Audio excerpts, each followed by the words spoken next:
माँ, ओ माँ, कहाँ चली गई? जरूर बाबूजी की डायरी लेकर बैठी होगी। मैं भी कितना बुद्धू हूँ। छुट्टी का दिन था, माँ के साथ बैठता, पर नहीं, सो गया। साल भर हो गया बाबूजी को गए हुए, और माँ ने ना जाने उस डायरी को कितनी बार पढ़ चुकी है, फिर भी उसे सीने से लगाए रखती है। मानो उससे बाबूजी के होने का एहसास मिलता है। अरे माँ, आप बाहर से आ रही है? अरे ये क्या, आप तो ऊपर से नीचे तक पसीने से भीग गई है। इस चिलचिलाती लू वाली दोपहर में बाहर निकलने की क्या जरूरत थी? आइए, आप यहाँ बैठिए। शिवम अपनी माँ रत्ना जी से कहता है। रत्ना जी के मुंह से आवाज नहीं निकल रही थी। उन्होंने एक पॉलीथीन शिवम को देते हुए कहा, बेटा, बहू से कह दो मैं नींबू ले आई हूँ। मेरे लाल, मुझे पानी पिला दे, वरना ऐसा ना हो कि तेरी माँ के प्राण निकल जाए। कहते कहते रत्ना जी की सांस उखड़ने लगी। शिवम भाग कर गया और एक गिलास पानी लेकर माँ को पिलाया। तब जाकर उन्हें सांस में सांस आई। शिवम बोला, क्या जरूरत थी इतनी धूप में नींबू और पुदीना लाने की? और क्या, आपको पुष्पा ने कहा था ये नींबू और पुदीना लाने के लिए? रुकिए, मैं अभी पूछता हूँ। इतना कहकर शिवम जोर जोर से चिल्लाया, पुष्पा, कहाँ हो? बाहर आओ। शिवम बहुत शांत स्वभाव का व्यक्ति था। उसकी तेज आवाज सुनकर पुष्पा अपने कमरे से भागी भागी आई। रत्ना जी की हालत देखकर वो सब समझ गई और बोली, अरे मम्मी जी, मैंने आपसे कहा था कि जब शिवम आएंगे तो नींबू ले आएंगे, पर आप मेरी बात एक नहीं सुनती है। अरे बिना नींबू पानी के भी एक दिन रहा जा सकता है। हाँ शिवम, बोलिए, आप क्यों बुला रहे थे? शिवम बोला, क्या तुमने ये नींबू और पुदीना नहीं मंगवाया? क्या माँ अपनी मर्जी से इस वक्त बाजार गई थी? तभी दूसरे कमरे से पुष्पा की माँ अंजना देवी निकली और बोली, अरे दामाद बाबू, घर में एक चींटी भी बीमार पड़ जाए तो उसकी दोषी मेरी बेटी क्यों होती है? आपकी माँ को भी शौक था नींबू पानी पीने का। हमने तो मना भी किया था, पर इन्होंने हमारी एक ना सुनी और चली गई। इतना कहकर दोनों माँ बेटी इशारों में बात करने लगी। शिवम ने बड़े प्यार से रत्ना जी को समझाया, माँ, नींबू पानी पीने की इतनी भी क्या जरूरत थी? अगर आपको तलब थी तो शाम तक रुक जाती, मैं ले आता। आप भी ना माँ, बच्चों की तरह जिद करती है। रत्ना जी आश्चर्य से बहू और समधन की तरफ देखने लगी और धीमी धीमी आवाजों में बेटे को समझाने की नाकामयाब कोशिश करने लगी। शिवम माँ को सांत्वना देते हुए बोला, ठीक है माँ, मैं समझ गया, आपकी कोई गलती नहीं। बस पुष्पा, माँ के लिए नींबू पानी बना देना और सबके लिए खाना भी लगा दो, फिर माँ थोड़ी आराम करेगी। इतना कहकर शिवम वहाँ से चला गया। पुष्पा रत्ना जी से बोली, क्या मम्मी जी, एक काम आपसे बोली, वो भी आपसे नहीं हुआ? एक तो आधे घंटे में आप 4 नींबू और ये सूखे पुदीने के पत्ते लेकर आई, ऊपर से आपने बेटे के सामने ये जाने लगा दी कि मैं आपको परेशान करती हूँ। रत्ना जी कांपते हुए स्वर में बोली, पर बहू, तुमने ही तो नींबू और पुदीने के पत्ते मंगवाए थे, फिर शिवम के सामने तुमने झूठ क्यों कहा? अंजना देवी बोली, समधन जी, बोल तो आप ऐसे रही है जैसे नींबू पानी बनेगा तो आप नहीं पिएंगे। एक माँ अपने बच्चे के लिए क्या नहीं करती है, और आप हो कि इतना भी नहीं कर सकती? छी छी। इतना कहकर दोनों माँ बेटी वहाँ से चली गई। ये एक दिन की बात नहीं थी। जब जब अंजना देवी बेटी के घर आती, रत्ना जी का जीना दुर्लभ हो जाता था। 13 दिन बाद अंजना देवी की पति की तबीयत थोड़ी खराब हुई तो वापस अपने घर चली गई। रत्ना जी ने चैन की सांस ली कि कम से कम परेशान करने वाला कोई एक ही होगा। वक्त बीता, बहू पति के सामने उसकी माँ की इज्जत करते नहीं थकती थी। पति के जाते ही उस माँ की इज्जत उतारने में संकोच भी नहीं करती थी। एक दिन पुष्पा की कामवाली मालती बोली, भाभी, मेरे भतीजे का मुंडन है, हो सकता है कुछ रोज मैं नहीं आऊंगी। पुष्पा बोली, ये क्या कह रही हो? घर के काम कौन करेगा? क्या झाड़ू पोछा और बर्तन मैं करूंगी? मेरे नाखून नहीं खराब हो जाएंगे? अरे तुम लोगों के पास खाने के भी पैसे नहीं होते और मुंडन और त्योहार मनाती हो। दिमाग तो सही जगह पर है। मालती बोली, भाभी अगर हम त्योहार मनाते हैं तो कौन सा पैसा आपसे मांगते हैं? अरे मेहनत करते हैं तभी तो खाते और त्योहार मनाते हैं। और क्या अमीर लोग ही अपने बच्चों का जन्मदिन और मुंडन कर सकते हैं? हम गरीब लोगों की भावनाएं कोई मायने नहीं रखती। अगर आपको ज़्यादा दिक्कत है तो कोई और काम वाली रख लेना। फालतू की बातें मुझे मत सुनाना। मैं तो कल से नहीं आऊँगी। इतना कहकर मालती बचे हुए काम करने लगी और पुष्पा गुस्से में अपने कमरे में चली गई। रत्ना जी ने उन दोनों की सारी बातें सुनी और एक गिलास ठंडा पानी मालती को देते हुए बोली, मालती तुम थक गई होगी, इसे पी लो बेटा। मालती बोली, अम्मा जी एक आप ही है इस घर में जो गरीब को भी इंसान समझती है। आपको देखकर मैं आती हूँ, वरना इस घर में काम करने का बिल्कुल जी नहीं करता। रत्ना जी बोली, बेटा तुमसे एक विनती करूँगी, जितना जल्दी हो सके अपने भतीजे का मुंडन निपटाकर आ जाना, वरना जानती हो घर के सारे काम मुझे करने पड़ेंगे। बहू अपनी सास की सोचती नहीं है। तुम अगर मुझे अपनी माँ समान समझती हो तो जल्दी आने की कोशिश करना। इतना कहकर रत्ना जी अपने आंसुओं को पोंछने लगी। मालती उन्हें देखकर सोची, हे ईश्वर क्यों ऐसी जिंदगी देते हो जहाँ पैसे कमाने वाले बच्चे तो होते हैं पर माँ की कद्र करने वाली बहू नहीं होती है। जिसके पास सास नहीं होती वो सास के लिए रोती है और जिसके पास घर में सास है वो उनकी इज्जत नहीं करती। अगले दिन सुबह रत्ना जी अपने वक्त पर जग गई। स्नान ध्यान करके भगवान को अगरबत्ती दिखाकर बाहर बरामदे पर आकर बैठ गई। बेटा सुबह जगा और माँ इतनी जल्दी जग गई। एक तुम हो, एक तुम्हारी बहू है। चलो ठीक है, मैं सैर करके आता हूँ। शिवम के निकलते ही पुष्पा आई और बोली, मम्मी जी आप यहाँ बैठिए, आपको पता है ना मालती नहीं आएगी। फटाफट इनके नाश्ते की तैयारी कीजिए, तब तक मैं गोलू को जगाती हूँ। याद रखिएगा 3-4 दिन थोड़े मेहनत करनी पड़ेगी। बैठे बैठे खाकर आपके शरीर पर भी चर्बी चढ़ गई है तो वो भी सही हो जाएगी।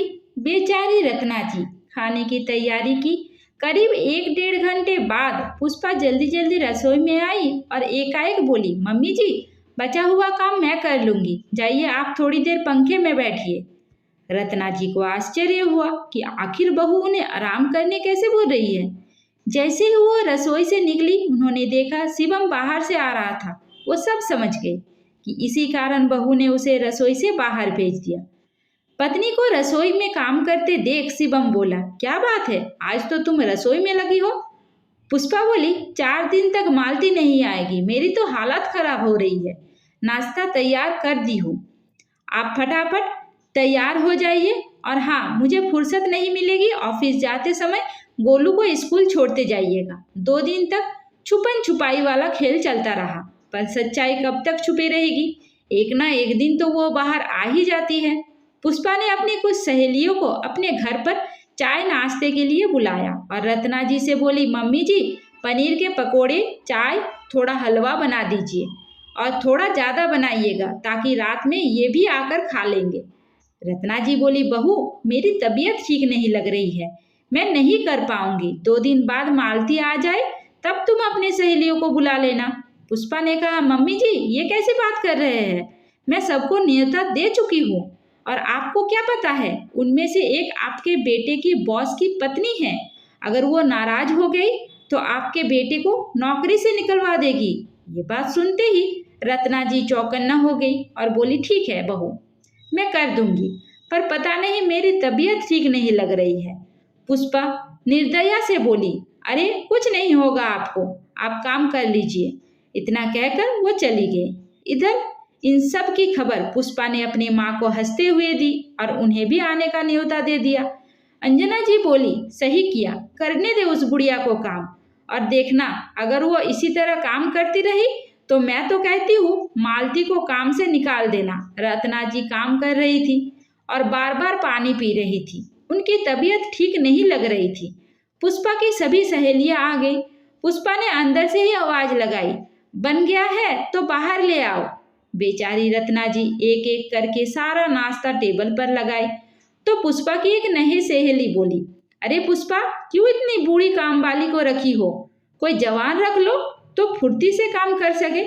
ये बात सुनकर सभी औरतें हंसने लगी। रत्ना जी अपनी बहू का मुंह देखने लगी। पुष्पा बोली, अरे आजकल अच्छी काम वाली मिलती कहाँ है? और ये कैसी बातें कर रही हो? ये कोई काम वाली नहीं, मेरी सास है। तो दूसरी हंसकर बोली, तो फिर सास ही बदल लो। इतना कहकर वो सब हंसने लगे, पर किसी ने ध्यान नहीं दिया कि दरवाजे पर शिवम खड़ा था। अचानक रत्ना जी हिचकिचाते हुए बोली, बहू, वो शिवम वो।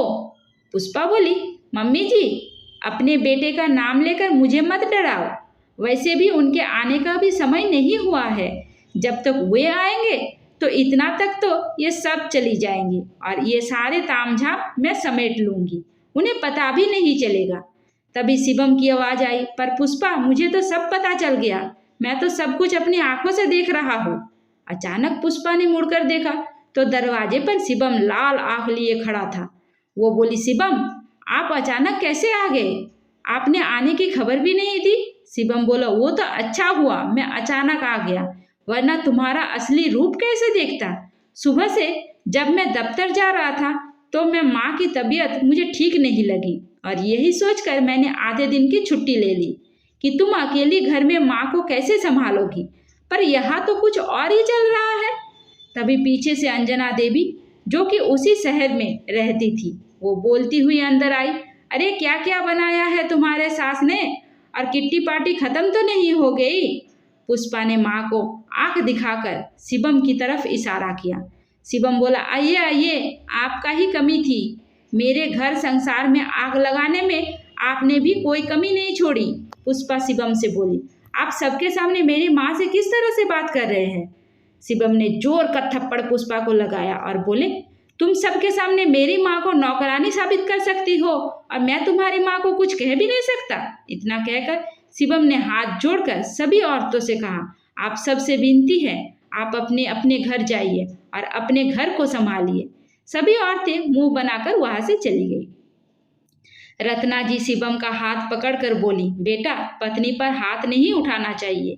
शिवम रोते हुए अपनी माँ के पैरों में गिर गया और बोला, माँ, मैं जानता हूँ आपने मुझे ऐसे संस्कार नहीं दिए, पर इस औरत ने मुझे ये करने पर मजबूर किया, मुझे माफ कर दीजिए।